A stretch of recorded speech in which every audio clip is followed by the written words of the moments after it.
Okay, everyone, welcome back. I'm Ben Welsh, your head golf professional here at Frost Creek, and back for part 2 of our little putting conversation, and a little bit some ways that maybe we could think about putting in a different way, acting more as an athlete, and in the sense that in most sports, the athlete is reacting to the ball moving or the other players in the game, and that golf and putting in particular become difficult when we're standing still and the ball's not even moving. And so maybe we can create a little bit of this reaction with our body where we feel a little more athletic, less focused on the consequence or the result when we make or miss a putt, but having our body work a little bit more athletically in rolling a solid putt and having just more to rely on your body than you do on the result. So I hope this helps. Check out part number 2, and if you missed part 1, you can find it in our email blasts. Okay, now as we move into our longer putts here, and going to have sort of 2 things that we cover today, but really they both revolve around that, what we talked about in part 1 about staying a little bit more committed and being a little bit more athletic in our putting.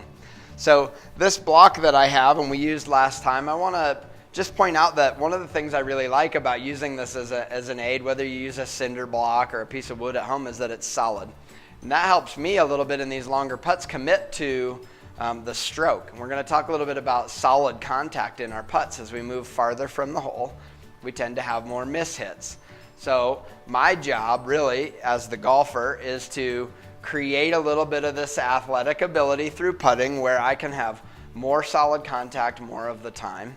And I like that something solid like this takes that fear of hitting it too far out of my practice session here. So now talking about the solid contact, we talked before about this sort of athletic readiness. And so as I hit a couple of putts here, I'm not really that worried about line and speed or things like that as much as I want to turn my awareness down to contact between the putter and ball.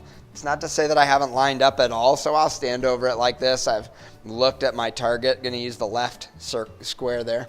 But I'm going to hit 3 putts just looking down here. Now once I've looked down, I can't see the target anymore. But I'm relatively lined up. I'm going to hit 1, 2, 3. How did I do? All 3 of them in that little rectangle there, showing me that I still had that mental picture of relatively where the hole was, but I was able then to turn my focus to contact and hit 3 pretty solid putts.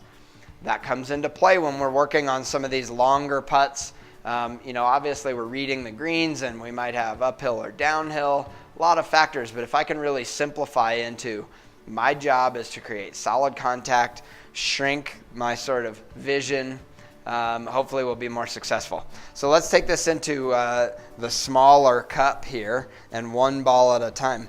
And one of the biggest things that I think can help as we get this step further is just to take a little bit less time. So of course we want to read the green or read the putt, but once I've lined myself up here kind of off to the side of the ball, I don't want to let myself stand over it for too long. Maybe get my feet set and go. Okay, so pretty good in the middle there. I'll take that one. But again, it's this creating a sense of sort of athletic awareness where we see the target, we sort of mentally connect with it, and then allow our body to react and create what we want. Again, in longer putts, there's a lot more variables, and we're probably not going to make that many. So go easy on yourself, and hopefully this helps you sort of get it closer, take a little pressure off, and set up those shorter putts. Okay, everyone, welcome back. And since I don't really have any great trick shots to share this week, and it's really hard to bounce a ball on your putter, I thought maybe we'd do a quick tech talk.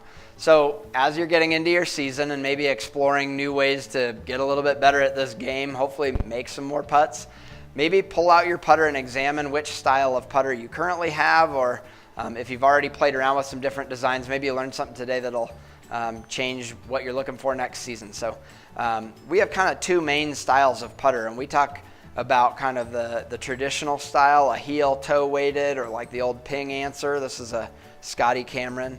Or the new kind of weird style mallet putters. This is the TaylorMade Spider that so many people are using on tour.